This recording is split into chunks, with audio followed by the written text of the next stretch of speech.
are also affected by low sulfates. Hey, what's happening, everybody, and welcome back to another episode of Rappin with ReefBum. I'm your host, Keith Berkelhamer. So tonight is a treat because we got quite a group of gentlemen on this live stream. We've got Dr. Sanjay Joshi, Mike Paletta, and Claude Schuhmacher. What's happening there, gentlemen? Good to see you, Keith. Hello, everyone. See you. Thank you guys for joining. I see we got a bunch of people in the chat there. So, like we were saying before the live stream, we certainly would entertain any questions from the viewers. I think we're going to have plenty to talk about tonight, but we want to try to make this as interactive as possible. So please feel free to do that in the chat. Just quickly, some housekeeping for those that don't know who these guys are, and they're very well known. So, but let me just say that Sanjay has been on the live stream many times, as well as all these gentlemen. He has written many articles about reef keeping. He's been a speaker at several National Marine Aquarium Society meetings and local clubs. In real life, Sanjay is a professor of industrial and manufacturing engineering at Penn State University. Mike, too, has also written a lot of articles for many publications. He has also published 2 books and has also been a speaker at many reef-keeping conferences in the U.S. and around the world. Claude is the CEO of Fauna Marin, and he has, he also has a podcast and does a lot of live streams. He's very good at it. So check him out on the Fauna Marin YouTube channel, right, Claude? You guys got your own channel. A lot of it's in German, though, so you gotta. Yeah, Claude, you got to do them in English. Doing the subtitles just doesn't make it. I did sometimes in English, so. I know. I watch the ones in English. The other ones I start to fall asleep after reading the subtitles. So before we get into the conversation, I just want to thank the sponsors of this live stream. Really appreciate their support. And Polar Reef. Polar Reef, make sure to check out Polar Reef's new YouTube video that drops this Friday, where the polo team travels to Boston to award a student with a scholarship. They then bring her back to Long Island for a private polo tour and discussions about her research in Hawaii. Make sure to subscribe to their YouTube channel at Polar Reef for video drop notifications. Champion Lighting and Supply, besides being a place for hobbyists to purchase saltwater aquarium supplies online, Champion Lighting is also a wholesale distributor for many popular brands. If you own an aquarium store or aquarium service company, contact Champion Lighting through their website at championlighting.com to set up a wholesale account. And finally, Polyp Lab, they do their part by being ecologically responsible, using less plastic and more recyclable material. Reefroids is backed by science and uses 100% ocean-sourced ingredients. No filler, no OGM, no gimmick. Polyp Lab, straight results, the best choice for your marine collection. See the Reefroids difference for yourself. Guys, how you been? It's been a little while since we all chatted. I don't think we've actually had a conversation with the 4 of us on this live stream. Claude, I heard that you just got back from MACE, which is the Marine Aquarium Conference of Europe. How was that? A lot of fun for you guys there? It was a great show, and we have some visitors from the US. So Zen was here, Tidal Gardens, Julian Sprung was there, and Joe from New York Aquarium, Long Island. So we had a lot of fun. We always travel or do the shows with Alex, and Alex always take care that everybody has fun. So yeah, 1.5 days only. So it's not so, it's 2 days to show, and it's about 7 hours away from us, but we have always the same booth, and it was double time more companies there and frac farms as the last year. So this maze is really growing and doing very well every year. Better. About 14,000 visitors we had. Whoa. So is it primarily equipment, frags, both? Both. It remembers me at the beginning of Magna. So it is, I said we have to look that it goes not in the same direction as some of the US shows. That at the end you have 1-2 companies and thousands of frac farmers, which looks all of the same. And we have nearby the same development. If you have 12 farms and everybody has the same corals and going the same prices, it was great because a lot of people here, but we have to look for that the diversity of all the people being there should be the same and not getting too much same at the same time. So like we see in Orlando that we have 3 shows in 4 months, and that's starting to becoming a little bit difficult also for us as company to visit all the shows behind. So that's better in Europe at the moment, definitely. Any new equipment, anything new breakthrough wise, or would be interesting for us to know about? Oh yes, it was one thing is really interesting. That's from Pantaray, Pantagorm, they call it. It is a new biological test for the microbiome, for the aquarium microbiome, a 3-stage test. I didn't test it out, so I cannot say 100% which species and which bacteria and on which way they go, but they make it really interesting in combination with University of Hanover, which is one of the most development universities we have here in veterinary and fish health and water chemistry things, more biology, not so much chemistry. So I'm very curious to see. I had the test here, so they give it to me. We will test it out in our systems, and then we will see what we will find out and how the test will be shown. So is that I will send it to you. Is that the only service in Europe that is commercial at this point for aquarius to? Okay. Yeah, I have here.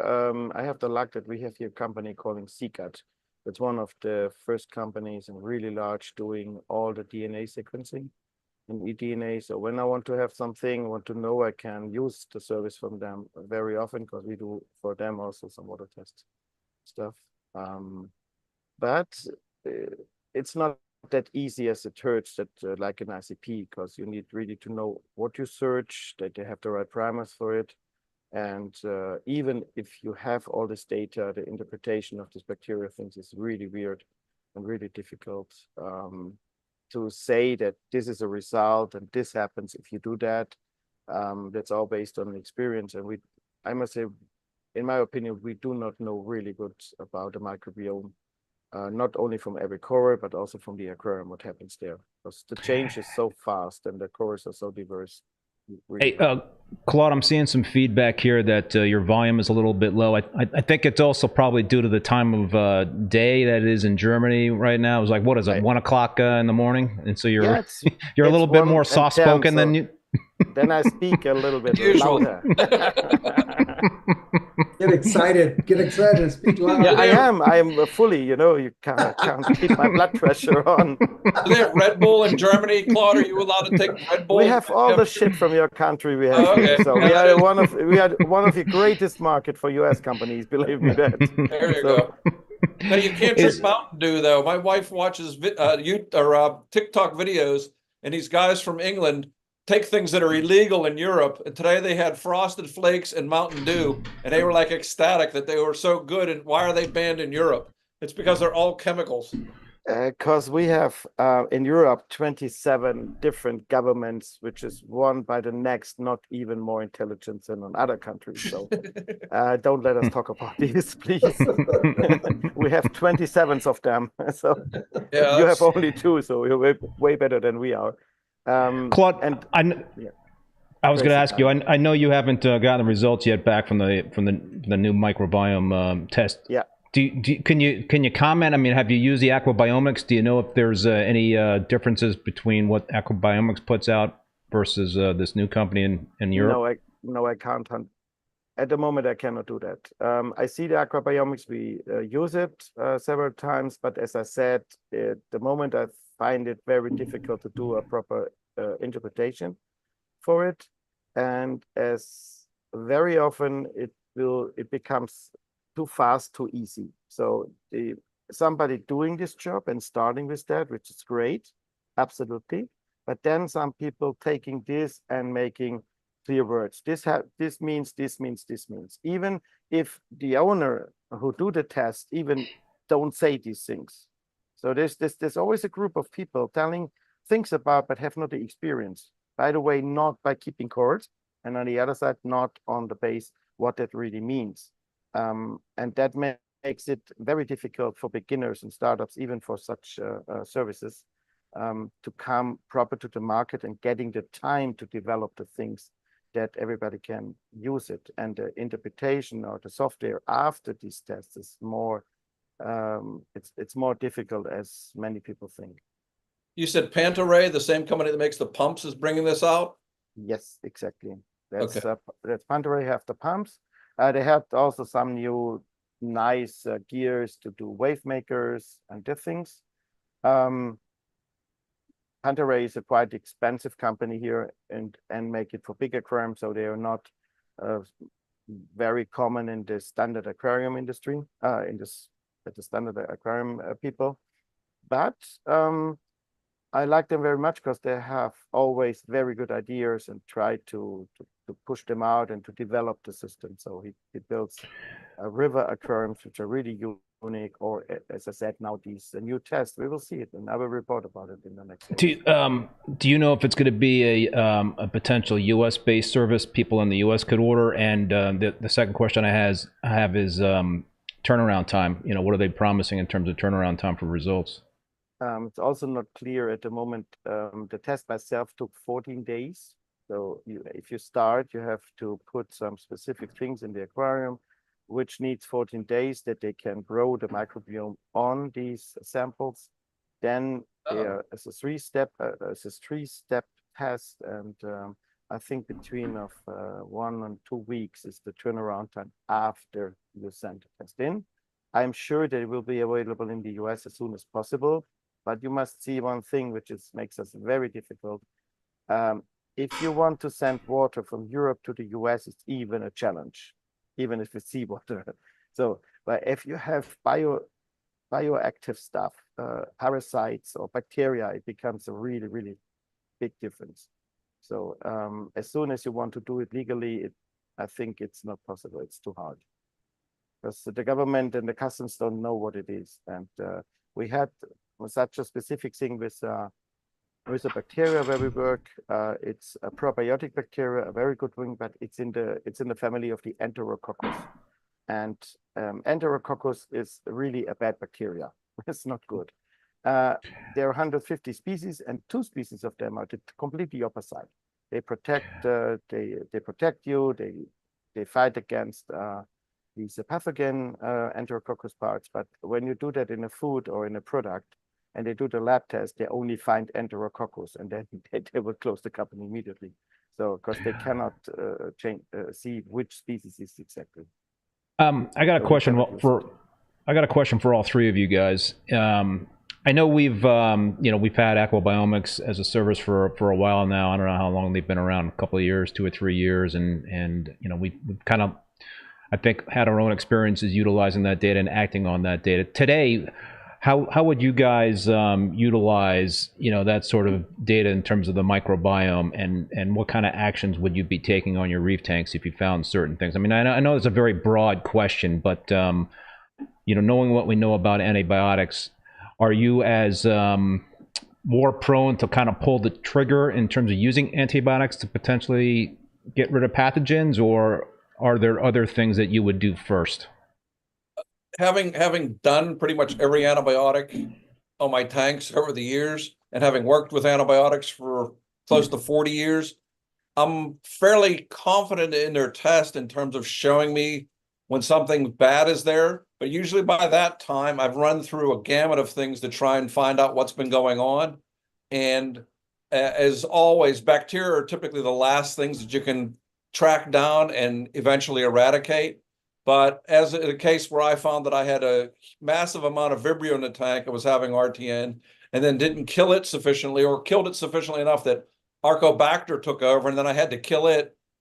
The Aquabiomics test was useful in showing me what was present in the tank, and I knew pretty much what I needed to do to kill it. Do I do that all the time? No, but as I said, for a last resort, I mean, I had lost probably $5,000–6,000 worth of corals at that time. And I was pretty at my wit's end saying, okay, do I want to make this a freshwater tank, or do I want to finally kill off the pathogens? And eventually the Cipro dosing wiped it out. And since then, I've not had the issues with STN that I had when Vibrio and Arcobacter were both predominant in the tank. But that was from my own fault for tinkering and experimenting and changing things and not being as focused on water chemistry as I should have. where I focused on extraneous things, thinking that might be a better idea. But since I have been focused more on water chemistry and keeping things stable, only in the case where something bad, really bad happened, would I rely on antibiotics again. Sanjay, what's your thinking these days in terms of? I stay away from antibiotics and all of those kinds of things. My approach has always been, if the coral's not happy and it's going to die, it's just not going to live in my tank. There are other happy corals that are fine, so I'll just be happy with the corals that live. I don't like to fight my system too much now, and I just kind of go, okay, this is life. We are forcing too many things in a small tank, right? All sorts of corals, we don't understand half the things. And even with aquabiomics, sure, you can get some picture of the bacteria, but there's not many actionable items, right? So what is a hobby supposed to do? With chemistry, it's okay. You can tell me, oh, my sulfate is low, bring up your sulfate. Okay, I can take that action. With the biomic microbiome stuff, I don't know what the actions are, right? Because I don't know what happens when you add this bacteria versus that bacteria, how the population changes. And, all we're testing for is bacteria in the water column. We don't know what's happening on the corals. There's too many things going on, right? And it's beyond my understanding at this point. It's like just way too many things, right? When we first started in the hobby, things were simple. Now they've gotten so complicated, that I'm almost at the point where I've been slowly regressing back to my old ways. Mm-hmm. Keep your tank stable, do water changes, and be happy with the corals that live. Jason Langer is asking you, Sanjay, how's your Ghani? It stopped. Okay, so I don't know whether it's going to continue or not, right? And even the tissues that fell off of the Ghani, the tissues are alive. It's sitting on the floor and it's, opening and closing every day. So somebody said that might actually be a way of reproduction for some of these things, where they just bail the tissue out and land somewhere and regrows. I don't know. It's all speculation at this point, right? Yeah, you got to give it time to see what happens. Yeah. I mean, you don't know. No. That's what's interesting is we've been doing this 40 years now, and every time we think we have an answer, we end up with 2 more questions. Yeah. And it hasn't changed. I mean, you and I have been doing this, talking about, and how many times have we said, okay, this may cause this. Okay, but what about this and this? We always find something else. And it's what keeps us interested, is that we will never know everything we need to know. People like to think they do, Right. but they don't.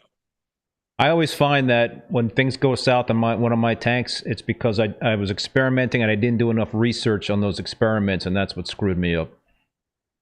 I just keep doing what I'm doing, then typically things will be all right. My approach always has been lately is, all right, let it go. It'll stop. And Well, you've always been a survival of the fittest guy. I tend not to do that because It's Darwinism. Yeah, no, but he's got a lot of stuff for free. I buy a lot of stuff, so I can't have mindset of, if it dies, it dies. In fact, he's waiting till you do the tests. I know. So that is the point. So he sit down and say, well, let do Mike the test. I will see them. And then maybe I will try out. So nobody speak that officially in the US, but I say what I think. And I know. We see that since years, that he always say, Mike, do you that if some corals die? kill your corals, Mike. Kill your corals, and then Yeah, I know. A very smart move, I must say. Very smart move. Absolutely. Yeah, very cost effective on Sanjay's part. Yeah, that's right, absolutely. But as a coral farmer, as we are, the problem is we cannot go this way like a private one. So there's too much corals there, and we have contracts where we have to produce for the dealers. So we need really to know, and we have not the possibilities to work with antibiotics or such products so open as you can do it in the US. And I also do not recommend, because my experience is how more often you do, how more problems you have in the future. Well, that was one of the things we discussed in the past, is there's all these bacterial agents now on the market that you can add, one, we don't know what's in them. Two, you would think if they were really good bacteria, you'd add them once and that would be it. But they all want you to add it once a week, once every 2 weeks. I don't understand, other than their marketing, to sell more of their antibacterial or their bacterial products. Because if it was a good bacteria that would take off in the tank, once you added it, it should be done, correct? Oh, the bacteria is coming on the market due to the lack of live rock that we can start. So it starts from the freshwater, and there is the bacteria which we have nowadays. They also developing, but we are not able to produce that kind of bacteria which is living on live rock. It's nobody in the earth who can do that. We can put some species in a bottle, and some of these bottles are really good. But now we need to depend for what. So in our understanding, my understanding, we don't need that. Usually, if I have a fresh live rock, probably hatched and not too long, so no container live rock, nothing at all, I put it in, is the best I can have. Yep. If I have only this artificial stuff, and we have really long time, we had problems to get live rock from Indonesia. So we had only ceramics or some artificial stuff. We had to, if the people start, we have to push something in. And in this case, the bacteria are really good, even if you use it as a starter and if you use it for the beginning. What happens then is that many people dose it every week. And but this is not what we said. We said, okay, use it at the start, keep it at the background. If you have an issue, they can be helpful in depending on what is the reason for it. But always, like you have an issue in an aquarium, you have to do a diagnosis, and then you have to go the simplest and easiest step first to bring the tank back in the right direction. And as you said, if there is an issue with bacteria, SD and RTN, in really 99% is based on a chemistry lack, not on a bacterial one. This is not the reason for that. What happens, the reason is mostly days before, wrong salts or not a proper care system or whatever a lack is there. And so first we look for the chemistry and base then for the biology, which is mostly not necessary if the chemistry is okay. Mostly, sometimes yes, but really to say which bacteria now help on which coral, we are way too far away from this that we can say this. Absolutely. And yeah, go ahead. And the most bacteria products are really good for that, what is possible, technically possible, and they can be helpful, but not if you dose them every week. I like that, like, you know, that's a little bit like an aspirin. So when you drink too much, you can take an aspirin. You will not take it before you drink. So, just a few comments from the viewers here. Todd from Champion Lighting and Supply is commenting basically on you know, in terms of the reliability of the test results. I ran 3 aquabiomics tests on 3 coral tanks that are on the same 1,600 gallon system. All 3 came back with totally different results. He also says we're assuming the bacteria colonies are homogeneous throughout the system, and it turns out they're not. That's a good point. Corey Page also what happens to bacteria between the time sample was taken to the time it is tested. So there's a lot of variables in play with the testing that's going on. So yeah, I mean, like I said, the biggest challenge is you can't correlate anything right now. All you can do is tell me what the bacteria is. I'm like, okay, so what? Right? You can't establish direct causal relationships. You know, maybe in 1 or 2 cases, sure, we can, but you know, in general, we can't. Who can do that kind of research? I mean, that's a very in-depth research project, right? It's beyond me, you know. I can't do it. Right? I'm not a biologist. I don't understand half this stuff. There are people doing that, and you can have a lot of papers reading about it, but mostly they're not in aquariums. And an aquarium is a totally different thing than a reef. Right. First. And then it's I think also, like typically today we have not black and white. A vibrio means not that it's automatically pathogenic. We have specific bacteria in the coral, like Aquarixetia woolery. It's a very special bacteria who lives in the coral, in the skeleton, and it's a symbiote. So long it takes not too much nutrients, then it turns to a problem for the coral. So one bacteria group can be good or bad. It depending on the amount, it depending on the others, it depending on so many different things that I even have no idea how and when we could doing a proper interpretation like with sulfur, a sample. So testing, doing something in, and then we know this happens. Because the corals can change the microbiome or parts of the microbiome till to 50% if we look to the papers within several hours. So if you do the test and you send it away and you get it 14 days back, they have another microbiome as you have before. Even the position in an aquarium can have a big change. Only the position, because they have another neighbor.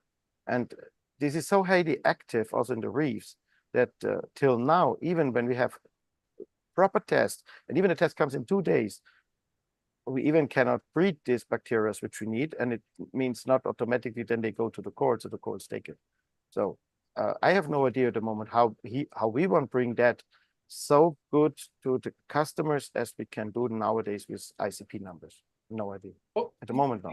You actually said it best, is that most of the pathogens are due to chemical imbalances and water chemistry issues, which reduce the strength or viability of the corals so that they're susceptible to diseases.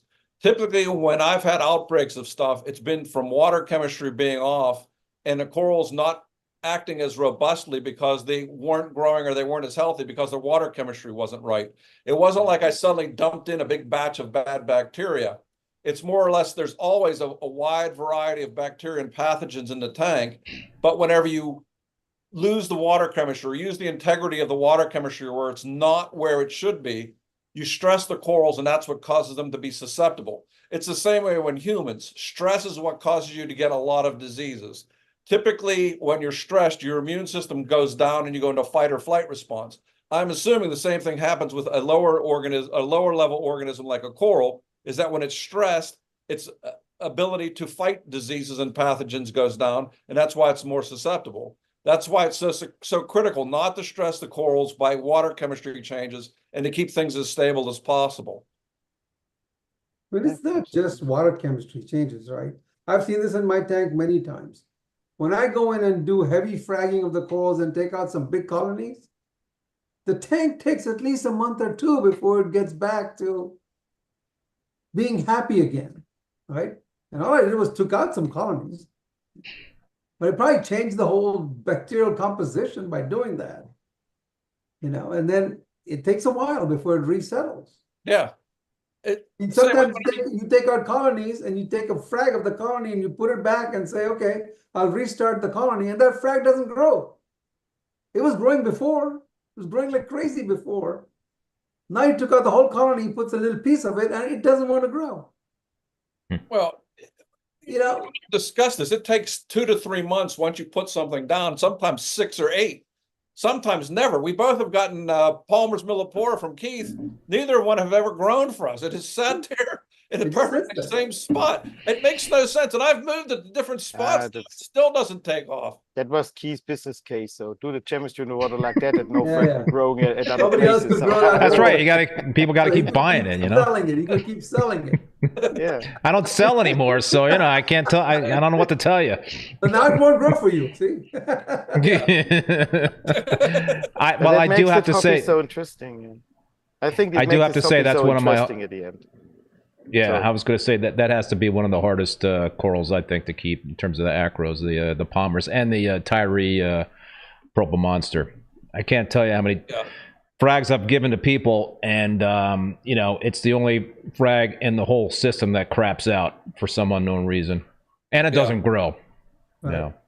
Yeah, it's the slowest grower. I got a colony actually recently, and it doesn't look even remotely healthy. I mean, it's sitting there like going, okay, either die, I can get rid of you, because it's purple and it's nice and it's different, but I have better, nicer purple corals in the tank now. It was nice to have from the novelty. What's the point of having a little nub of purple? It doesn't even look nice at that size. No. And you can't. Actually fist size. This was actually a fist size colony. Was that a direct import from the Solomons? Yeah. Yeah. Yeah. some corals just don't grow as fast, Some corals don't like our tanks, as we've discussed. Some corals thrive in aquariums, some corals don't. We both know this. The most don't do that. We have very limited species after 40 years seawater and research. And if you compare that with flowers, so we can keep some sunflowers, and this was grows in the garden, but nothing else. They all die. It's only a question of time. So, and you must also see if it's, I think it's also different between some specific coral farmer who has the whole day time to take care of the tank, have a very good empathy for the corals, which is also totally underrated in my opinion. These chasing numbers, let it forget that you need the empathy and a feeling for the corals. So where you put it, when you give food, when you do the water change. You have to talk to them. This is not a recipe you can have. So and curse them like Sanjay and I do. You play around the whole day, you do this and this and this. So. Mike is retired. He has time to play around the whole day. I don't play around as much. I know, but Mike plays around like a butterfly, I do this, I do this. And they go, you have an idea what happens? I say, yeah, corals died. I know, but why? So but why? We have to find out why. That's the whole point of doing this for so long. Why? Mike's doing all the heavy lifting for us. We're learning from his mistakes. Yeah, absolutely. I love that. It's really good. I'm seeing a lot of. It's interesting, it's very important to get this type of feedback to learn. And we still learn. Every day we learn. And like I told you, even with all the data I have in the lab, every time you have the data, then you look in the corals and then you think, okay, but corals don't lie. So what I do now with this data, the data is here, so you cannot say it's not. And on the other side, you see the corals. And that's why this information which come back is so important, that we can put the things together and getting some knowledge about it.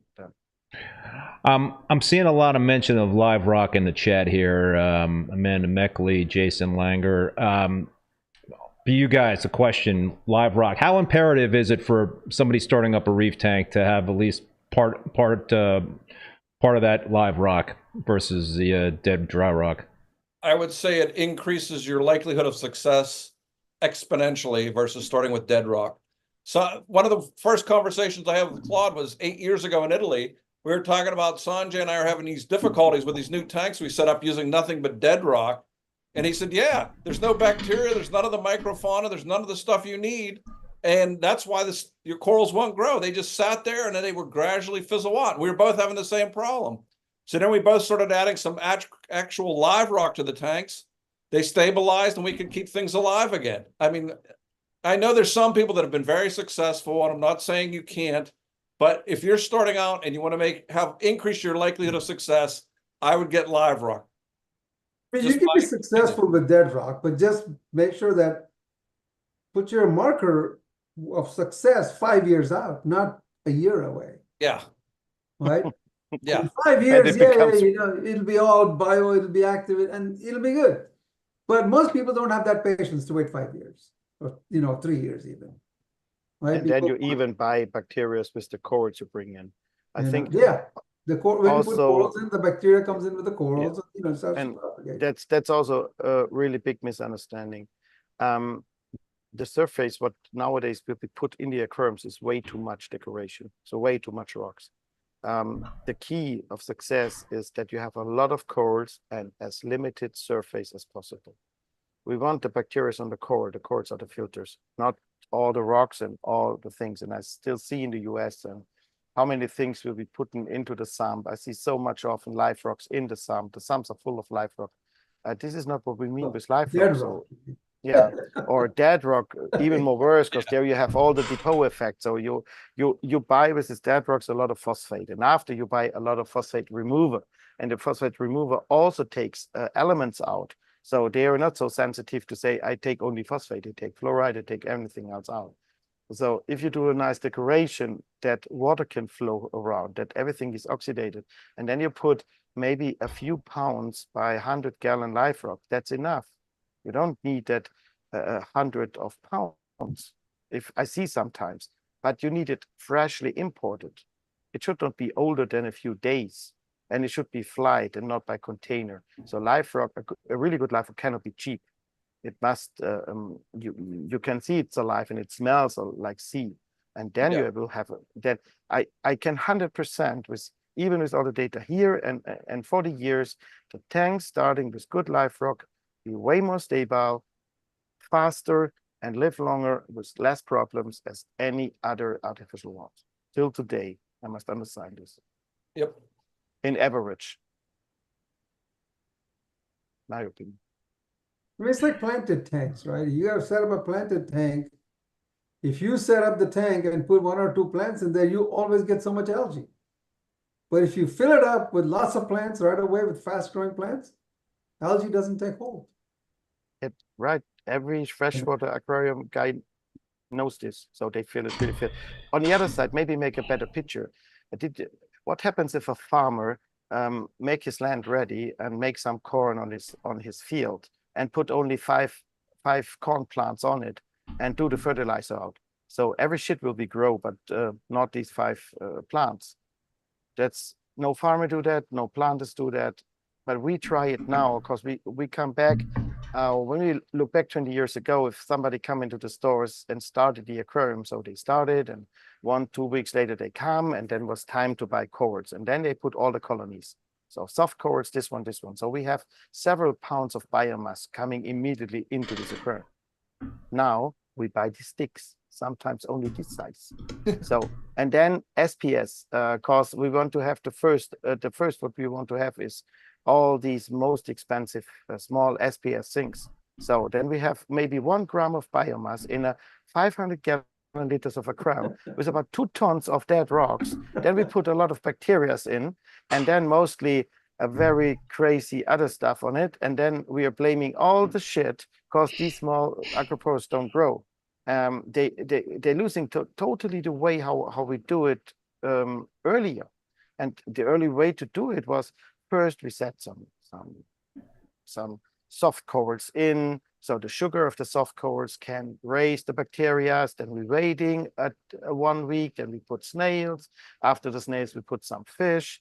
And after a year, we turn them into the hard corals, the SPS, because after a year, we were all experts. And that's why we can buy such a course. Now we are immediately experts because we know 2 YouTube videos, and then we buy for 350 bucks such a small SPS. And after that, we blame the RO unit because why it doesn't work any longer. And that's what I see every day. Even if you check the ICPs and you see how strange the levels are. And if you ask him, so would it not be good first to check the salinity, that we know how to deal with that, and before we take action for arsenic or any other weird element? They have no patience. And I always say, if you want to have a hobby with stress, then go fishing. So seawater, you need really time and patience. It's nothing fast. In my that's always my opinion. I have said that forever. I have one question for you, quick question for you, Claude. No, probably not a quick question. You and I have been discussing this, that when you get the ICP tests, you can tell that the ICP tests from European aquarists differ from the ICP tests from American aquarists, but you never explained what the differences were. So you don't hear that. Maybe I get another shit story. Lithium. Can't handle the truth? Is that what you're saying? We can't handle the truth? Yeah, lithium is quite a good sign where it's come from. It depends on the salts what you have in the US. All the sodium chloride stuff and most is used is higher in lithium as we have in Europe. So that's one of the cases. It does not mean it's worse. Depends a little bit on the salt. Now, what we can see is one very specific thing. In the 90s, 94, 95, there was a development of a primary care systems in Europe about how we deal it. I start in 84, so the first years when we built the really large aquariums, we had some 35,000 liters, which is about 10,000 gallon tanks. And we had no calcium reactors. We had nothing. So we had carb water, we have calcium carbonate sometimes, calcium chloride and sodium carbonate, and we put it into the tanks to see what's going on. Later, then step by step, the trace elements coming. Maybe you must understand that this time we even don't have a magnesium test. So we had no idea about the magnesium in the sea salts. These are very available. And so over the years, step by step, we developed this relation. So dosing of carbonates together with the trace elements in relation to that needs by growing. And the further development was needs by the microbiome bioload, what we have in the tanks. And this I can see nowadays very good on which countries, which primary care system or which care system is used, and what are in average the issues. That means not, and I must always say especially, there in every country you have a handful of people. I think you can give them table salt and they make a nice thriving aquarium on it, because they have this type of empathy to find out. They even don't know why, but they know exactly by feeling what they have to give. That you find in every country. But we deal here with about 500 tests a day, which means 490 are from average aquarists who are not so big in this deal. And there you see this issue is massive. So I can especially say from Warm State in the US, they have an average of 13% have the right iodine level in all these aquariums. The average in Germany is about 73%. In UK, only 35 or 36%. So only from checking iodine compared to all the data what we have. And if you look now what they report back, because in our system, they report a lot if they have cyano dinoflagellates, you can see, especially in the UK example, we have over 60% higher dinoflagellate infections and cyano infections in the tank instead of comparison to all the tests in Germany. I want to thank. Look where this come from. I want to thank R. Hartich for the super chat. I think this is in German, and it's for you, Claude. Hallo, Claude, du alter Schwabi. I don't even know what I said. Let me read that. So, why he writes in German? This is an English thing. We have enough life saves in German. Yeah, let us go in English. So. Yeah, but thank you very much for the super chat. Let's switch gears a little bit and talk about dissolved organic carbon. That seems to be a trending topic these days among reef keepers. Mike, I know you. It looks like you want to say something there, Mike. No, you're gonna. It's interesting that there's always seems to be one hot thing for a year and a half, and right now it's dissolved organic carbon. And I have seen tanks that were pea yellow and the corals were thriving, and I have seen tanks totally devoid of any carbon that they were thriving. So the question is, again, at what point, where can you say, okay, this level is bad, this level is good? Because it all depends on what the corals are used to, how quickly you change it. I mean, if you have a high level and you suddenly suck it all out with a massive water change and massive carbon, is that going to be better for the corals, possibly in the long run, but possibly bad for them in the short run? It's too difficult a question to just be, okay, this level here is good, this level here is bad. There's a lot more to it, as there is with everything that we've discussed so far. It's not as simple as this much is bad and this much is good. My opinion. Nothing is simple. So, why would it surprise you? That it doesn't surprise me. It surprises me is how emphatic people are about it. Oh, I have a DOC level of this. How many times have you had someone come up to you, Sanjay, and go, okay, my tank is good, except I have this level of this. What should I do? It happens all the time. And you look at them and go, are your corals healthy? Yes. Are your fish healthy? Yes. Are you enjoying the tank? Yes. Don't worry about it. You don't have to change this. We've talked about this as long as we've been on Keith's show. Don't chase the numbers. Don't try to get everything down to perfection. Take things slow. And if things are good, enjoy it. You may gradually bring it down, but don't jump on it with both feet and try to get it out of there. You're going to have more problems. Trust me, I'm the guy that did this. Don't do that. Part of the problem is, you see a successful tank, and then people they want to emulate it, right? So they want to do what the successful people are doing. But I don't think it matters. Yeah, you must really say this. as a company, Sam, or ICP or whatever, we have to take care that we give the people numbers that they can follow, a little bit of recipe. We deal with animals, and for everybody who buys an animal, there's always a little piece of emotion there. It costs a lot of money. So I think we have to take it really serious if things coming out like dog or will be offered by labs, SAK, 254 and the thing. So I try to fix it that we installing certified lab consultants, so people which we do training here in the farms and on the ICP lab to show what a lab can do and what a lab cannot do. So what to deal with the numbers in the test, you have to give advice step by step to the future, not let the people alone with a number. The DOC is quite interesting, but the DOC is also quite problematic, depending how you take the test, what you dose before. They really forget that they dose 5 minutes before bacteria, or they're dosing some VSV or vodka, whatever.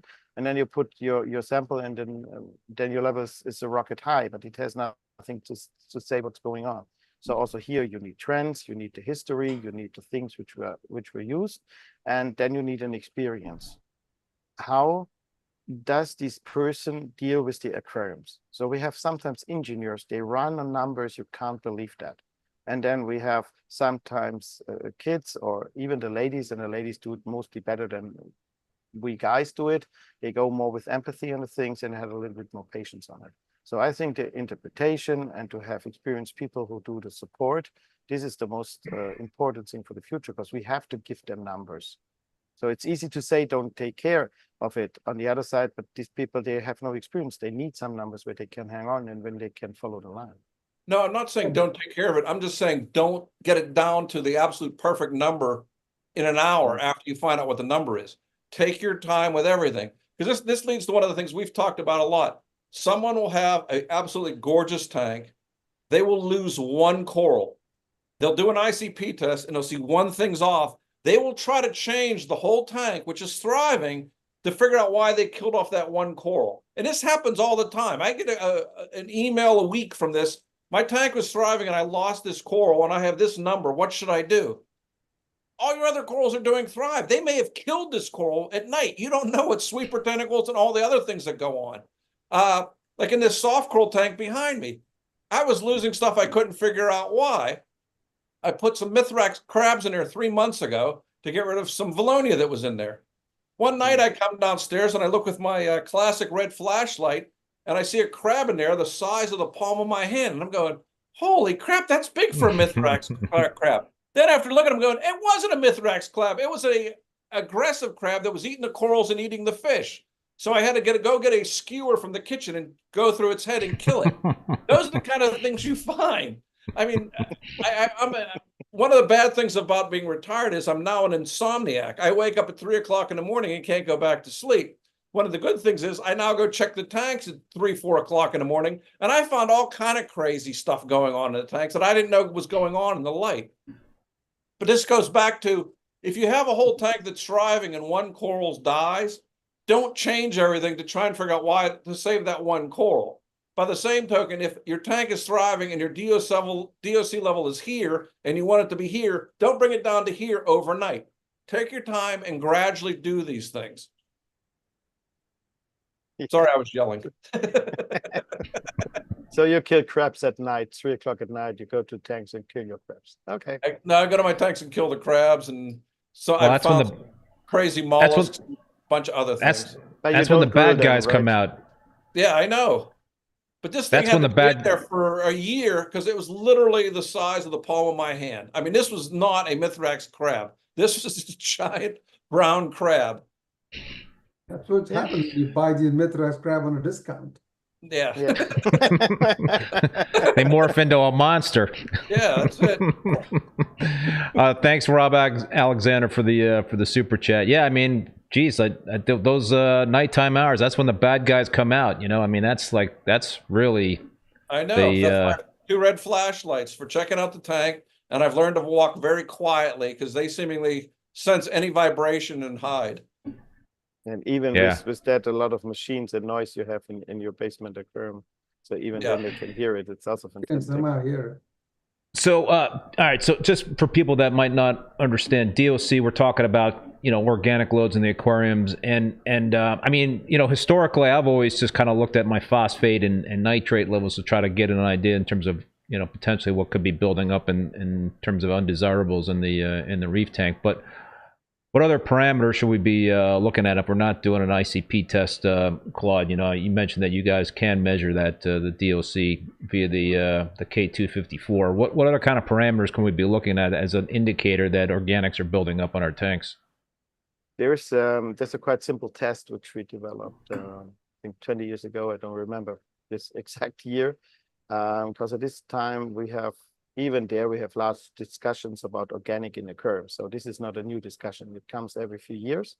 I also think, Sanjay, you write an article about DOC some years ago. Yeah, So, almost. which goes really good into the deep, and that was also wondering why this discussion is now coming in, and seems that the discussion was starting completely new. I remember that we have it 3-4 times now in the last 20 years. So go back to Sanjay's article. This was a really great article about DOC, which is still the same which we know today. There is a test that I made. It's based on phosphate organics. So which you can do at home. So you don't need a test, you don't need a machine. And when we developed that, we had a problem. There was no DOC machine on the market. It was not easy to get something. So we developed something for home. You can, it's a PO4 heat test, and you can get on Fauna Marin at the support page. It is described as heat test. And so you do your phosphate test on 2 times. The first time is you do the standard test, you write it down. At the second time, you take the water, specific amount of water, like a cup, put it into the microwave, bring it shortly before cooking, let it stay till it cool, make the test again. And now you get another PO4 number, because you break off some of these organic phosphate molecules which you can test.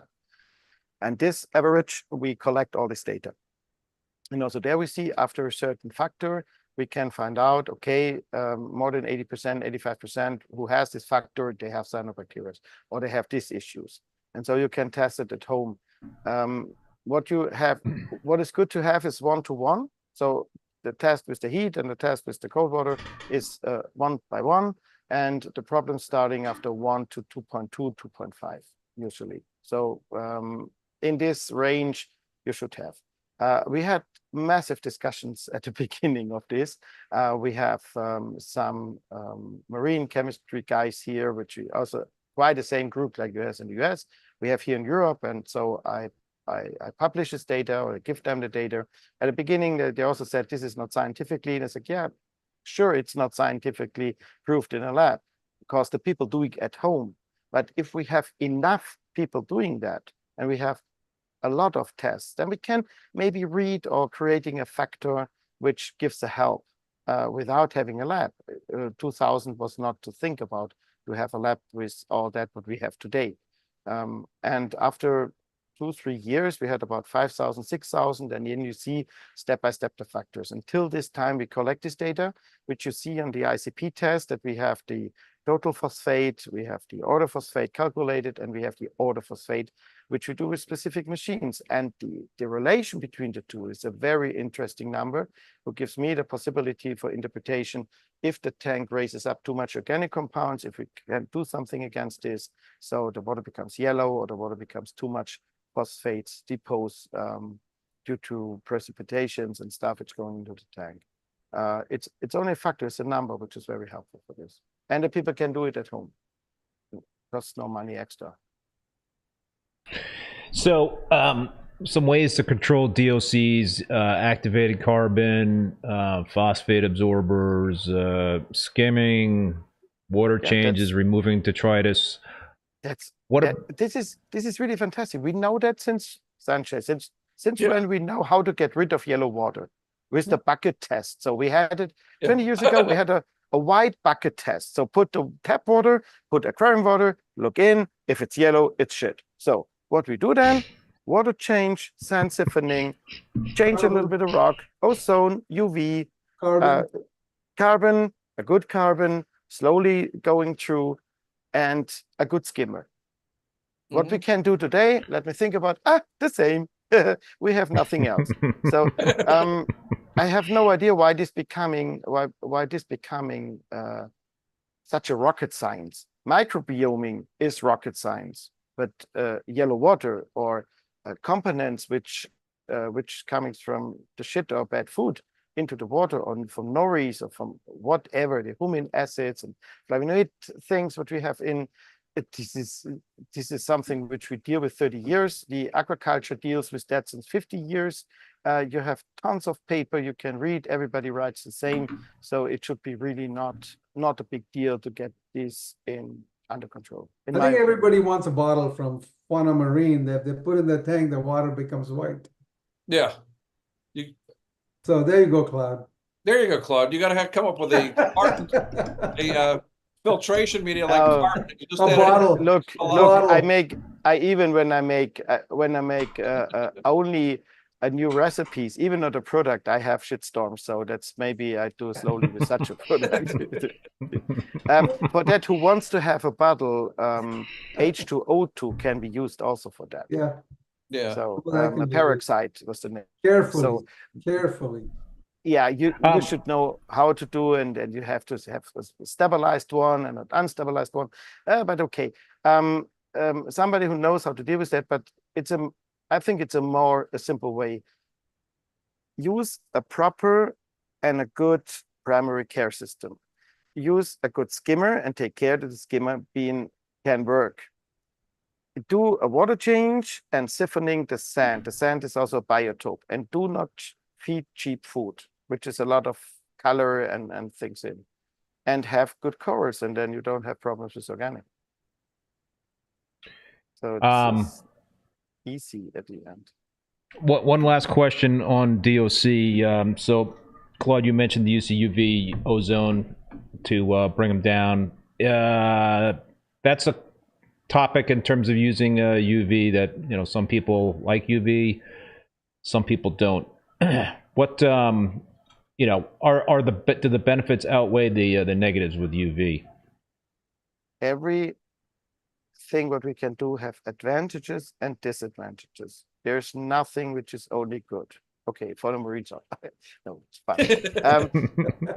Everything has advantages. Plug away. I would not use UVC all the day and all the time in a good running system. I like to have it in the background, but a little bit of ozone in the skimmer, a little bit means not what they recommend for fish aquariums.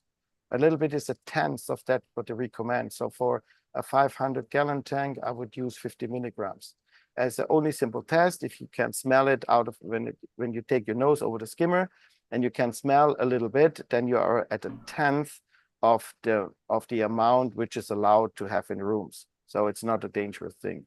Very little, and always, if you run ozone, have a little bit of carbon, which a very low flow through, so about 50 gallons an hour, and then you're absolutely safe with the ozone.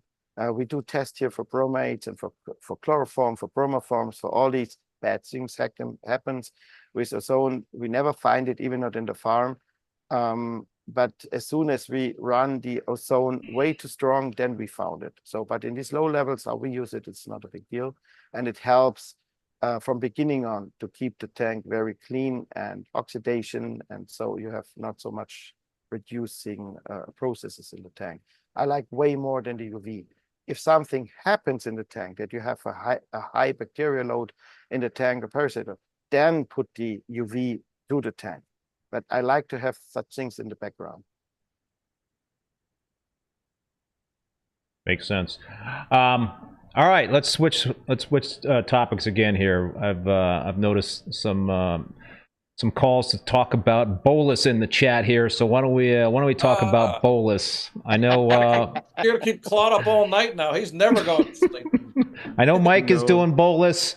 Sanjay, I don't think I've heard your thoughts on bolus. No, he wait till Mike solves the problem. For a while. Yeah. You know, what's that? Sanjay is always skeptical with everything, so it's okay. That's the point of believing. Bolus shows only one thing. It shows of believing. believing people, believing things, believing whatever. But calling this is something which makes it really difficult, because you see the light. Luckily, they make now 5 months of shitstorm, which brings me so much customers from the US, which I never had before the last 20 years. So at the end, some people can say, I pay them for this marketing. That's a great philosophy, shitstorm marketing. You know, that's it. If we start a shitstorm, we've done proper marketing. I can say a very simple thing. We think about how we deal it 20 years ago, and not everything of that what we developed 20 years ago or we done was bad. And sometimes you developed in the wrong direction. And then it's maybe sometimes you say, hey, it's better we go back. And that's what I said. It happens exactly like that. Now we have the scientific proof stuff, why it works, how it works, due to the situation, how it goes in the different countries, and the fight, what was going there, which was at the end mostly quite of root and not really scientifically based. We decide to make our book ready, and in this new book, which we're coming out, is a pure water chemistry book. We will publish then exactly all this data, how the things working, what is the different, what happens in the tanks, why is wrong information out there, still there. On the other side, why and how I can have for everything we do a scientifically proof. It is impossible, because nobody have hundreds of aquarium and do a science-based experiment on an aquarium. What we see all the day is this coral can get 20 micrograms of zinc. Then this is an empty aquarium with one coral in, a lot of light. Somebody put zinc in, the coral died. And then is the result, zinc kills the coral of about 20 micrograms. No, it don't, because an aquarium is a total different thing. We have biologically, we have surface, and we have other elements. And I can promise you, you can run with 20 zinc in the aquarium and no coral will die. In an aquarium, in a beaker, yeah, maybe, but it's not an aquarium. And this is the same with the Polo stuff. We write it for Paddling Light, and now they discuss about what is in, and they want to have the recipe, and it cannot be, blah, blah, blah. We do this job now since 40 years. We have, with the vivarium culture, one of the biggest coral shark tanks in the world, where every curator of the world, which runs large aquariums, so really professionals. You can ask Charles Delbeck, you can ask Max Janse, wherever, going to this tank and seeing that these people doing that since 8 years with absolutely success. And the chemistry behind is way more complicated as we like to have. And there are no young students which are 90, 20 or 25 years old who can have the experience like Mike or Sanjay have. The experience plays in aquarium a big, big role. And even if you cannot describe to the perfectly thing why this happens now exactly, this is what we work out sometimes. So we find something out, then we look for why this happens, and then we get the knowledge. This is what happens in the last 30 years. And for me, real scientists, they're reacting totally different, which we also have. They said, hey, it should be not possible, but all your data you have and all your customers say the difference. So let us search what is the reason for. So they're open-minded. And that's how scientific people working. They go into a discussion. They said, no, I don't believe that. And I had a great talk with a guy in University of Hawaii exactly about that. And he said to me, no, it's impossible. That cannot be. And the next day he called me back and he said, wait. You say this is an aquarium. I said, yeah, it's an aquarium with the rocks. Oh, then I'm wrong. I said, why you're wrong? No, I only looked the water column from 3 meters to 500 meters depth. What happens with the CO2? There is no surface, there is no stuff. We have some triggers, some particles, these things, but not that what you described. And he gives us to another scientific people who exactly dealing what happens with carbonates and bicarbonates on EPS, on rocky surfaces, and what they're doing. This goes so deep into the physics and thermodynamics, which definitely we need people who knows that deeper than we do, because we are not scientists in this case, or going so deep into molecules and atomic things and what happens there. But it's super interesting, and these quite a shitstorm happening don't give me the right energy to do that till I have everything approved from the best scientists what they have in the world, and then we will publish them. Claude, so Greg Carroll is asking, and I've heard this a lot. I want to hear about all the long-term problems from kalkwasser and calcium reactor use. I want to hear their views on that. What so that speaks to the old tank syndrome and potential issues that you can possibly get if you're using kalkwasser or calcium reactors. Can you address that? You're missing soda ash is the problem that I had, because I had been using soda ash before I switched over to the bolus system, and the problem I had with it was the amount of precipitate occurring in the tank. When I would do a water change, which I do a 50-gallon water change a week, I would take out 300 to 400 grams dry weight of precipitate. Now that I've switched over, I'm taking out about 50 to 100 grams. It's the same spot. I mean, my tank is designed so all the detritus goes into the back corner, into the front corner. So it's easy to take out most of the detritus. And from switching over from typical 3-part and going over to the bolus system, the amount of precipitate has dropped dramatically. The amount of alkalinity that the tank is taking up has gone up by about 50 to 60%. But I'm also dosing ammonia. So part of that is also due to ammonia dosing as well, because I've done that now for a year, and that also increased the amount of uptake of calcium and alkalinity. And the third thing, though, that I saw, after about a month, the pH finally started to stay over 8 at night and goes up to 8.4, 8.5 during the day, where before it would drop down to 7.8 during the day, and now it goes up to, it would only go up to 8.1, 8.2. So I've seen a dramatic shift in the pH. I've seen a drop in the amount of precipitate in the tank, and I've seen a much higher consumption of both calcium, trace elements, and alkalinity since I've switched over to it. And the corals look as healthy as they've ever looked. Let me explain maybe one thing to go a step back, because these discussions in the US goes way away from that's what we said. We have in Europe for 10, 20 years experience with calc water. So the most people don't use it anymore, but the calcium reactor users like to use it because in this case, the calc water is a good thing, and we have really good source of calc water material. So we don't have a lot of impurities here. We don't have a lot of bromine in the stuff. We have really clean calc water here. And definitely you can run a reef tank with that. Nobody says we can't. Absolutely not. The same is with the carbonate. You can do that. That's not the point. And it's definitely not the point to talk with people about who are able to run reef tanks. Let me say they have a farm and they use calc water. Sure, they can use that because they clean it every day. The tank is clean. There are not a lot of rocks in, and they take care the whole day. No problem, because when they do all the precipitations and stuff out and they replace all the missing elements at the end, then they're done. The question is how long it lasts and how much effort I have to keep there. And we do the systems not for farm owners or for specialists who have a good hand. We do that for normal customers.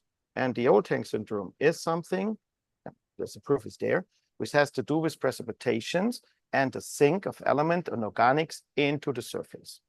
The surface is huge, what we have.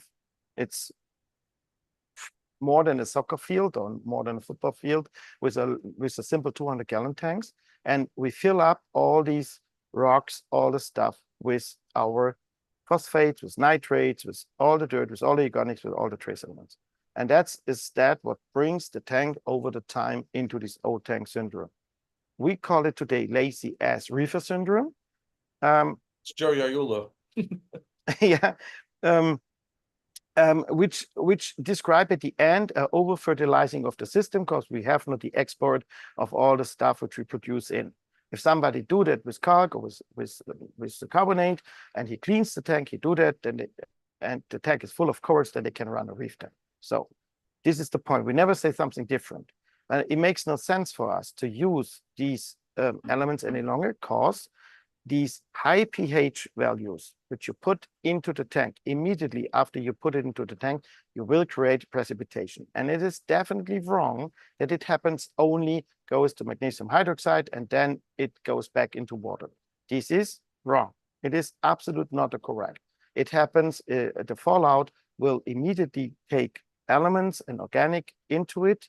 Magnesium hydroxides are 10 times more adsorbic effect as carbonate have. And in this high pH value, they cannot go back. That means all the organic and the food and stuff which are put on the surface will be then break down from bacteria. And this bacteria is producing acids when they break down the organic. And these acids bring the pH down. So I have to dose more and more calc and more carbonate on it.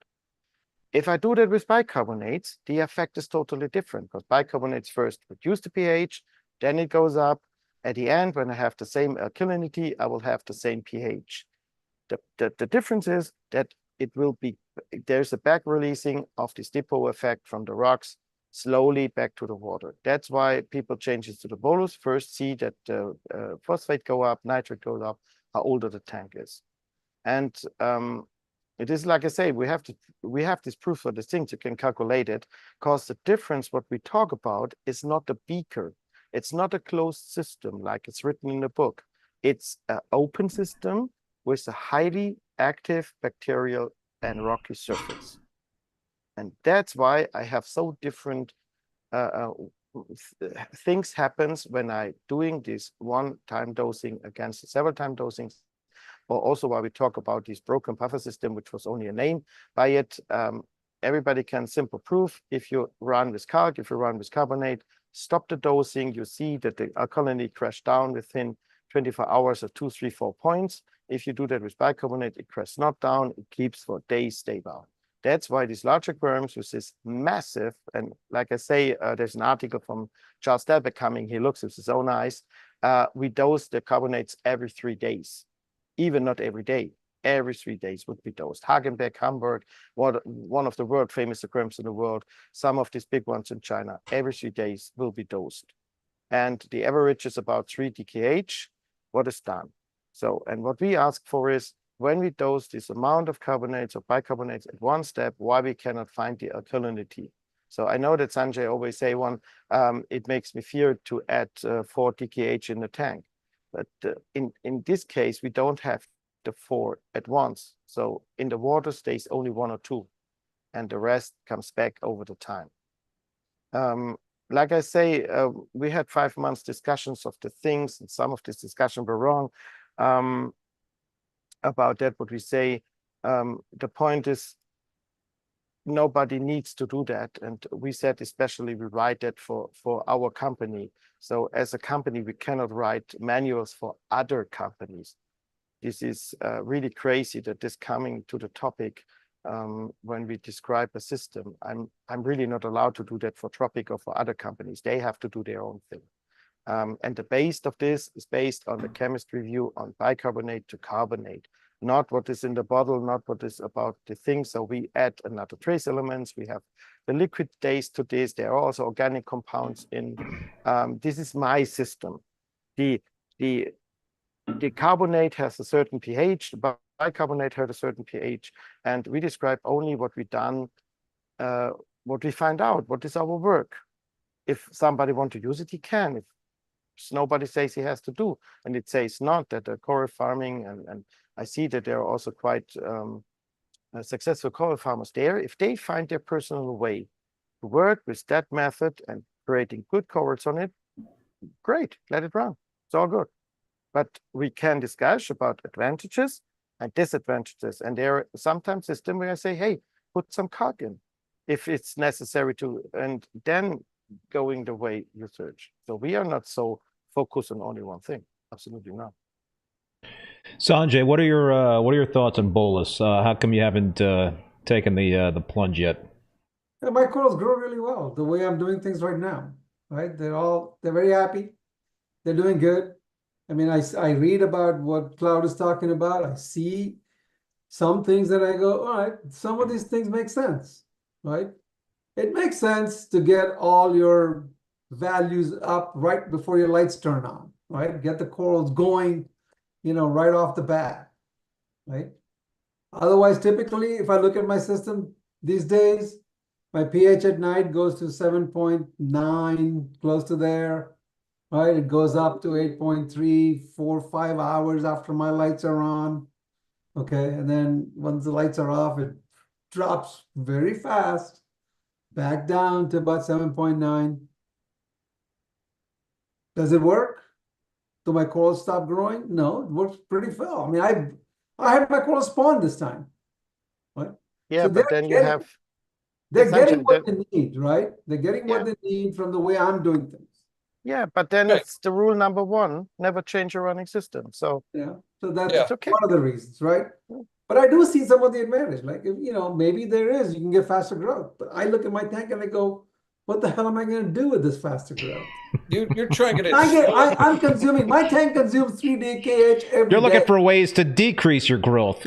Yeah, you're trying to cut down on what you have to put in the tank. So, you know, 3 DKH, maintaining 3 DKH is not easy. You know, corals consume that much. And if you add, like I said, if I had to add it all at one time in the morning, my pH would go to 9 point something. No, not with bicarb. Not with bicarbonate, but it'll eventually still go up. No, You know, no, it should go up. Yeah. No, at the end not. But like I said, why you should change? Your course has a run yeah, now. I'm not just So I'm not saying and that. if course has a run, don't change the system. No one with have a little bit responsibility about that. What he said will say something different. If the course have a run, let them run. Don't stop them, because every change can stop it. Doesn't matter what you do. So I don't think so. But we have a lot of people who has these issues, and we have a lot of people starting to tank. So we make them simple. And at the end, No, you know, but running a tank with bolus when you have frags this size, you really think that's gonna Yeah, that's also problematic. You want people that have colonies seemingly do better with the system. The problem is Of course. some people start off with small frags. You and I don't really understand that concept, because when we started, it was all colonies, and we have had frags in our tanks, but it's not the same mindset of we have a 40-gallon tank with $2,200 frags in it, and we're trying to grow these into colonies so we can frag them again.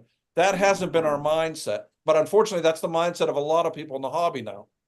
that's I why think we that's a difference, that's right? why we have to do system and manual for this kind of people. We have now over 30,000 people using the lab, and I would assume 25,000 doing exactly that, what you say, which you don't understand. Right. I have not to do the things to make Sanjay or you happy. I have to do the things that the customers are happy and running and running on the things, you know. Yeah.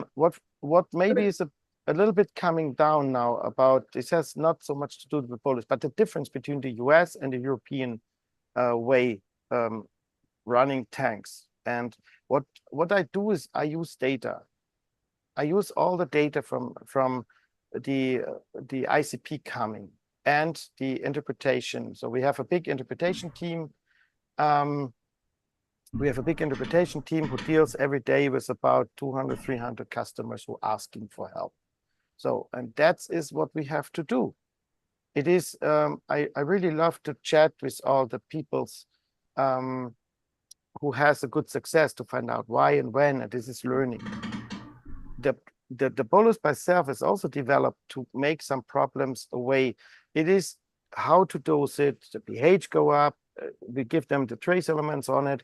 A one-time dosing is more easy than 24 times. We have a lot of problems with dosing pumps, cheap from China, with failure. This is what comes back to us all the day. And we try to make it more simple to get better results.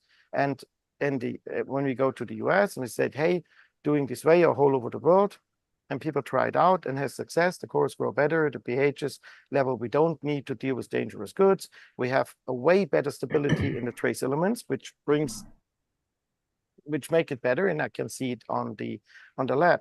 And like I said, we have over 200,000 tests now, and we have a very modern AI system where I can get all the data out and we ask him, so what is the light? About more than half of the people describe their aquarium, so which light they have, which power they use, what kind of systems they use, and which kind of product they use, and doing tests over a long time. And this is a huge amount of data which we have and which I can use for the product, and that's the sense behind. these large aquariums, what I deal for and do the consulting, also when we were in Chicago, example, they bring us a lot of information about how is a tank in 30 years, what is the organic compounds and how the tanks develop, what happens in 5, 10, 12 years. Our systems are made for long time success, not for, let me say, the first half year. The first half year, the first year, it's always simple.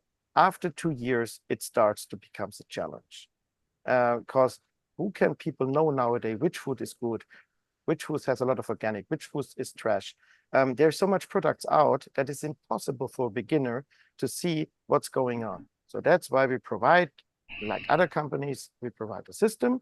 We try to make it simple, that the elements are in relation, that they have the most possible success, because that makes it for everybody a benefit if you don't have to deal with a lot of people who don't have success and blaming this hobby as only a hobby for using animals. And we are under pressure in Europe and in all over the world because we have these aquariums and they want to forbid the things. So, and I think this is why we do it. So. One of the problems is I understand what you're saying. You want to create a system that somebody can follow, right? Yeah. But what people end up doing is they'll take part of cloud system and part of, you know, somebody Mike's system and part of Keith's system and try to do all of that. Yep. Sometimes, yes. That doesn't work. Yep, I know. Well, the problem is there is no one perfect system. Every system we all use is pretty much a hybrid of multiple systems. If there was one perfect system, we would all be doing it. But every tank is different. Sanjay has a lot of the same corals that I have. His tank is completely different than mine because a lot of times I go there and I go, I want that coral. And he goes, you gave it to me. It looks nothing like mine. No, that's not right. You play around, he's waiting, and be patient. So it has nothing to do with the chemistry you do. You're two total different guys, and it's so funny to see how you talk each other, doing the things, and then you're coming to me the last days and say, oh, what is this? I say, Mike, have patience. No, I want to do it now. Mike, I say, hey, no, I didn't give you the answer because I know you jump down in your basement and you turn around everything while Sanjay is sitting down and give the corals time. You know, he sits here. I said, yes. And now do a step and then do a step. And he was even not so nervous as you when your tanks run if his tank was not good. So you're total different people. We know that. That's why we get along. We're yin to each other. Yeah, we deal with people. We don't deal with corals in the first step. We deal with the people. We have mathematics, we have studied people, we have normal people, we have every type of people we have. And they, like you say, they react different. That's why you do, that's why you install consultants, that's why you search experienced people who can help these people out. Everybody needs, when he starts, somebody who he can ask. He cannot read that anymore. In which book? The most books have now the knowledge 15 years ago.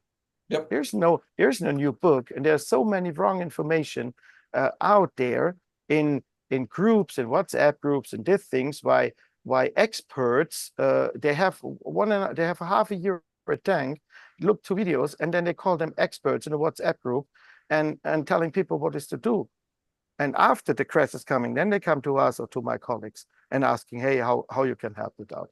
There are not so many people who have success or who run this business or run coral farming over 20, 30 years. We have a lot of companies nowadays which even don't have an aquarium in the office. They have product for this, but they even cannot run a simple reef tanks longer than 2 years. Show me one other business in the world where you can be an expert without that what you're doing. They all do this. An expert in cooking, he can cook. And an expert in electricity, he knows exactly what he do. But we have experts which have no aquarium. And to all the respect these people doing, but I believe only people who can run an aquapora tank longer than 2 years. Because they know which is important at the end. Jason Langer has a good point. People, the weakest link of a strong reef system. Oh, I will make a T-shirt of that sentence and I send it to you. It's really great. He wants royalty if you make a T-shirt. Yeah, you do a T-shirt, he gets a cut. He gets a Yeah. cut. No, absolutely not. But we have really to deal with people, and I see the difference between you both. And you know, Mike, I really love to work with you. But if every customer is such a challenge like you, sometimes I have a way more harder job. But I have fun with you, you know it. I know that. So I really love to work with you. Claude, I'm all about experimenting and learning. That's the whole basis why I've done this so long, because otherwise I'd do one of my other 6 hobbies. Yeah, you have a lot of hobbies, I know now. So you have Yeah. less time. I know exactly. I'm all, No, all about learning, but I have a more systematic approach to it. No, Pretty much every I day. don't jump on every bandwagon that comes out. I think this absolutely, that's absolutely more than okay. And I respect it from your side. We have to do totally the different thing. We have to look for everything going up on the market to know that we can support our customers. We have to be skeptical because you know there's a lot of things out. But we are one of the developing companies. So since, you know, when you visit us in Sindelfingen in 2000s and years before, so Right. I start with Peter Wilkins, the first carbon on the market. So I know all this history and I have the experience now nearby 40 years. So in 2025, I have my 40 years full in business. The most time I clean glass at the beginning.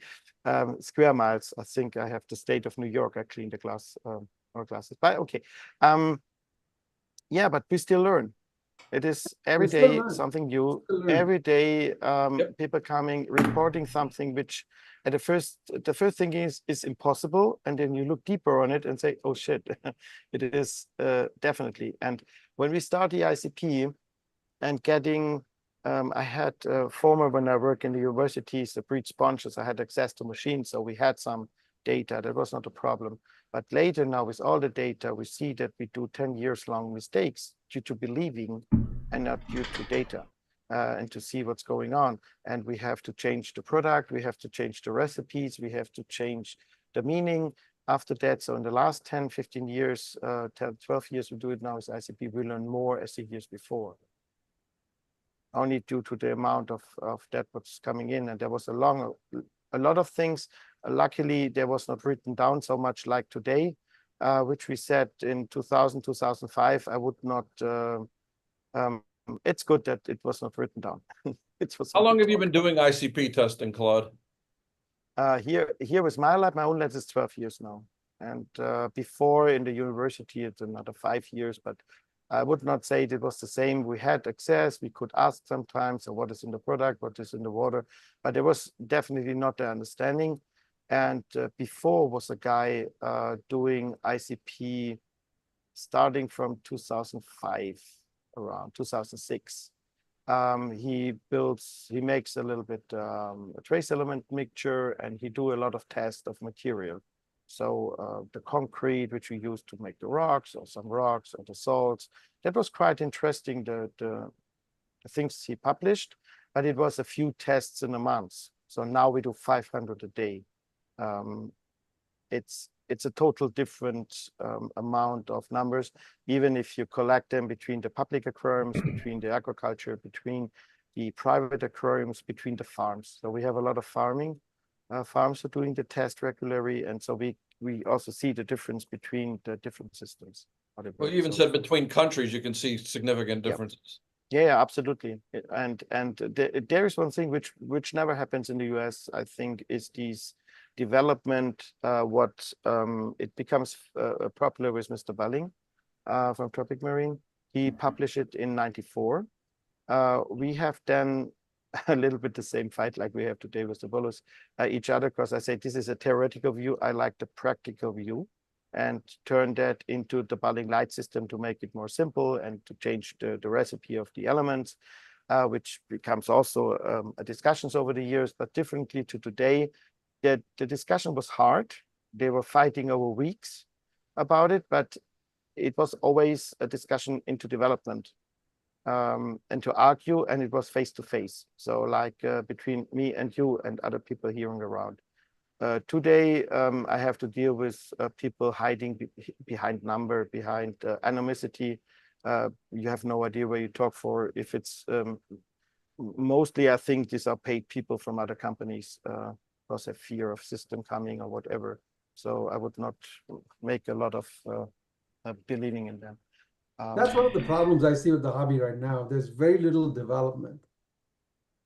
It's nobody develops. Well, I'm not saying, you know, in the US, okay? People don't develop stuff. It's a lot of it is copycat stuff. Yeah. They are absolutely, but there are also companies here. Even when I see farmers sometimes and sometimes here, creating experience and reporting experience and, No, that is not development, right? I mean, I'm talking about product development Yeah. and pushing advances, right? That's somehow there. But There's you, very little. yeah, you're right. There are a lot of copycats on the market. Yeah, there really hasn't, we can't see anything that's a breakthrough on the horizon or something that's going to change things as much as switching over from halides to LEDs or from trickle filters to skimmers or something to that level of changing the hobby. Well, we're going back to trickle filters. Yeah. No, we actually talked about that, remember? Adding the trickle filters to They are countries which exactly this topic would be in discussion, the same as deep sand bed coming back to discussion. Yeah. So yeah. we see that things. But what is bolus? Bolus is that we come back to a thing which we used 20 years ago, had a 30 meaning years that they had a meaning that it was that we have with some times a good success. Now we try to understand the deep things behind it. And but it's also sometimes it's good for me to make a step back and to think about what we developed, and maybe we have to go back to find the right way. Either I'm sure step by step will coming. The NPS corals will have a comeback. So, but a big thing now, I don't know. It's really hard to say what should be changed. So. We are really good in salt mixes meanwhile in the technology. The skimmers becoming so good that most of the skimmers are too strong and creating other issues as the skimmers before. Yeah, it's really hard. The LED is not ready in development. The pumps are not ready at the end of development. We have acrylic and glass. So transparent aluminum makes no sense for the aquarium. So there are not so many products we can use at the end. So at the moment, I don't see that really big step. Even the dog and organic is too complicated. Microbiomic stuff is still too complicated. Too less possibilities to know what is to do behind. So at the moment, we are, I think, in the middle of something. And it goes too much to numbers a bit, in my opinion, at the moment. Well, Sanjay and I have both been asked this, was the hobby simpler and more fun 30 years ago than it is now? Because we had success then. Is it a different level of success? Are we more successful now? I don't think so. Because I hear more people with dinoflagellates. I hear more people with weird pests and bugs in the long run. But are we also susceptible to our own success where we didn't have these things occur to the same level that they do? I mean, I don't remember. I mean, I battled dinoflagellates all summer. That's the worst pest I've had in 40 years. I mean, it was absolutely gut-wrenching and heartbreaking to try and get rid of them. And one morning I went down and they were finally gone. And I mean, I was doing 6 different things to finally get rid of them. So that's why you don't know which thing worked. I didn't care at that point. I just had to get rid of them. They're doing 6 things. He threw the kitchen sink at him. It's the same way when I did Cipro for the bacteria. I throw the kitchen sink when I get to the last resort. It doesn't advance the hobby when you do that. It does. At this point, I've done enough to advance. It made him feel better. I have to keep my tank alive, because otherwise people provide nothing else to advance the hobby. Yeah, but Michael, look, we have nowadays so much more people running successful reef tanks. Yeah, there's a lot more people. So there's a lot way more with total different species of corals, which were 20 years ago we don't even think about to keep them. Right. I've seen some beautiful NPS tanks that are just spectacular. Then what is really important, I think what is really important, we make 2 big mistakes, really big mistakes. The first is not every coral which looks fantastic in Instagram looks in real in an aquarium. We discussed First mistake. Yep.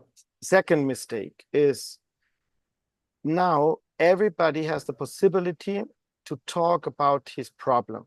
So what we always see is there is a problem with whatever. One guy write, oh, did you have the same experience? I have a problem. Immediately 5 others coming out, oh, I have the same problem. And number 7 comes then out and say, oh, I think everybody have this problem. So, and now, which a small thing, which maybe affects 0.01% of people, 100% of people have. This is what I always say, believing has nothing to do with facts. And nowadays, meaning becoming facts very fast. And this is the big problem now. I absolutely, very often, I can say, no, the data shows exactly that from all the tests coming in, only 1 or 2% of these people have this issue. All others not. But these people who has issues, they go into WhatsApp groups, they go into the forums and say, I have the problem. So you read from 30 people by 30,000 customers, 30 people have the problem. This is not a big deal.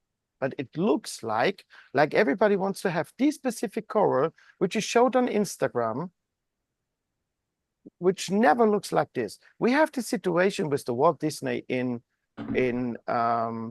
Germany or in Europe. There is a tenuous Walt Disney coral, and it calls as original Walt Disney. None of these guys, and I can say that with proof, ever see them live, except of me, because I was there. I see that several times. I see that none of the farms, except of these 2 guys, I just remember his name, Jason Fox, keep it for a very long time in this specific coloration. And it was one coral which was outstanding. It was outstanding in color. You see it at the shows that it was also in white light has the coloration that one. It was this one coral. And now everybody sold as this one coral, but it is not. It has not this power. It is nearby same. It's a wonderful coral. Absolutely. I would not say it's a bad coral at all, but it's not exactly this one. And that's the one koi fish with the perfect round red dot on the white head, which will deal for 2 million in Japan. You can search for them, but there's 1 under 10 million maybe. And so sometimes we had one coral, which is absolutely outstanding. And as soon as it comes to other tanks, it changes. It's never exactly the same. And everybody is searching the Holy Grail. That's why they give all the corals, meanwhile, the name of Holy Grail. It makes it expensive. And this one, and this is a little bit, it makes me a little bit sad because we have now maybe 50 species of acroporas in our tanks running regularly, and we have 1,800 names for that. We talk about this all the time, Claude. And you have Photoshop and oversaturation, and people buy things thinking they can grow it. And it's going to look like this. They pay $1,000 thinking if they grow a frag, they can then sell a frag for $1,000. And it's just insanity. I'm pissed off at Keith now. He gave me a fake Walt Disney, I think. And he gave us fake palmers. He gave us those were actually wax figures of palmers. Those aren't palmers. They don't grow. I fooled you guys. This is your pre-last show, Keith. Yeah, we can abuse him today. We're not going to see Keith on anymore. We got to give him some grief. You say you stop, so now we can say what we want. Exactly. Right. Now it's just you guys are speaking your minds there, huh? We've held back all these years, Keith. You know that. We've always held back.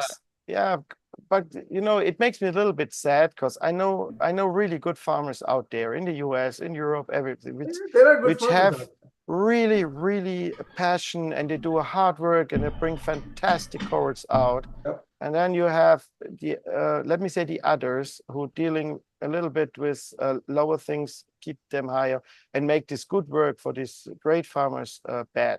And that is what makes me a bit sad, because the customers being then a little bit disappointing and don't believe in nothing anymore. And even if you have then people who developed or bring new things out which need to be discussed or need to be worked out, this makes it so more difficult to go out with new things or with stuff there. And that's why I think it's crazy a bit. It means not that, like I say, it means not that the coral is fantastic, what is actually sold in Europe about it. And I would really love to do that answer. Sorry, Greg, asking how we get the Walt Disney into Germany. Let me say there are the same ways possible with small frags, like we get corals from countries which we should not have, like Malaysia and like Philippines.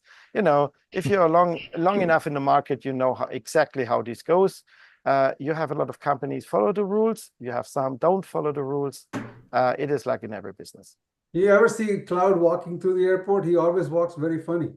You know, because Cups in his pants. he's got coral stuff. No, you're right. You're absolutely right. You know what? I buy once. I buy really once. I don't remember which magnet it was. There comes some very, very nice Zoanthus. And they I take with me because they are allowed. But I never take any SPS corals because we have an import license here for Europe or for Germany. And when they catch me with only one coral ever, I have a ban of import. So the risk for me is that would not be good. Yeah. No, absolutely. Amanda Meckley, thank you so much for that super chat. Cheers to the OGs. Going to miss these, Keith, for sure. Reef Exotica by Luis Aceves. All I want for Christmas is Sanjay and Paletta at the Reef Builder Studio for Reef Stock, drinking the tequila that I love. Hey, The tequila that drinking the tequila that I owe Sanjay that someone drank last year's. Epic arguments will be had between them. Claude can come too. Yeah, I'm going to. That would be good. I'm going to restock. I'm going. Yeah. It's a fun you're show. probably going to ski there. You're not going to the reef stop. We, my wife and I are going to be skiing, and so it's a little stop off. A little bit. I have to make an excuse for that, but make it a business trip that way. yeah, for sure. Well, listen, guys, this has been a lot of fun, and I want to thank you again for taking the time to do these. These are always very informative. I always enjoy the discussions. You guys are a very, very in terms of the hobby, an asset to the hobby. So we appreciate you, and thanks again. I'm sure I'm speaking on behalf of all the viewers that have been tuning in. So thank you, Keith, thank you. We love doing these, and like I said, we do these because we have fun with you and with whoever else comes on with us. I mean, Sanjay and I see each other a couple times a year, but we look forward to these, and we're going to miss these. I'll be honest with you. Yeah, it's been fun. Yeah. And absolutely great respect what you've done the last years, every week, everything's in these perfect conditions by technically it's running. So I must really say absolutely respect to that what you've done. Yeah. And thank you guys. And please don't stop on a high note. Yeah. With Meckley. Yeah, I've been told that's going to be a marathon next week. What we said, Keith, before, once you get the skiing out of your system, you go back to doing these once a month. You have a little panel of 3-4 people. And like I said, it'll be a circus, but it'll at least be a fun circus. As long as you're the ringmaster, it'll be great. So keep that in mind. We'll come back if you get 3 or 4 again. Where after every 15 minutes, all your panel has to do a tequila shot. Yeah. that'll get very interesting. Yeah. You gotta break the mold and start something new here. Yeah, start something new. No, every time certain things are said, you do a shot. So it's like a game. I get it. Drinking games. We'll just play drinking games. Game out of this. Who knows? Maybe you're wasting your time with your sponsors. You're going to get Tito's or Grey Goose or someone like that to sponsor you with a tequila company. That's where the money's at. There's no money in this hobby. The liquor market. Yeah, that's where beer sponsors. Yeah, you got to get a beer sponsor or a liquor sponsor. So that I would say everybody out there who will this video now, asking your local moonshiner producers or whatever if you want to support the show here. Exactly. Yeah. Anyone that's drinking alcohol over Thanksgiving, remember Keith, you guys got to sponsor them. Is this allowed in the US to drink officially in live things some alcohol, or it's also forbidden? Yeah. I've been doing this for 4.5 years, so you know. Yeah. I've been drinking for 4.5 years. Yeah. So it's only so it's only on the streets. It's not allowed to carry them, right? Yeah, you're not allowed to carry open containers on the It streets. depends where you are. Yeah. So you Yeah. can buy antibiotics and pull them into the nature without any issues, but no drink a beer under 21. That's so funny. So we can do that on the street. So that's fun. Yeah. Here. We all have our priorities. You guys drink, we do antibiotics. Yeah. Well, Now maybe scratchable is better. maybe down the road there'll be a Rappin With ReefBum 2.0. We'll have to see. But We want listen, shirts guys. for that one though, Keith. We want to be official. We want the shirts to go with it. I'll send you guys swag. No problems there. That's cool. We got Koji shirts from Koji we wear all the time.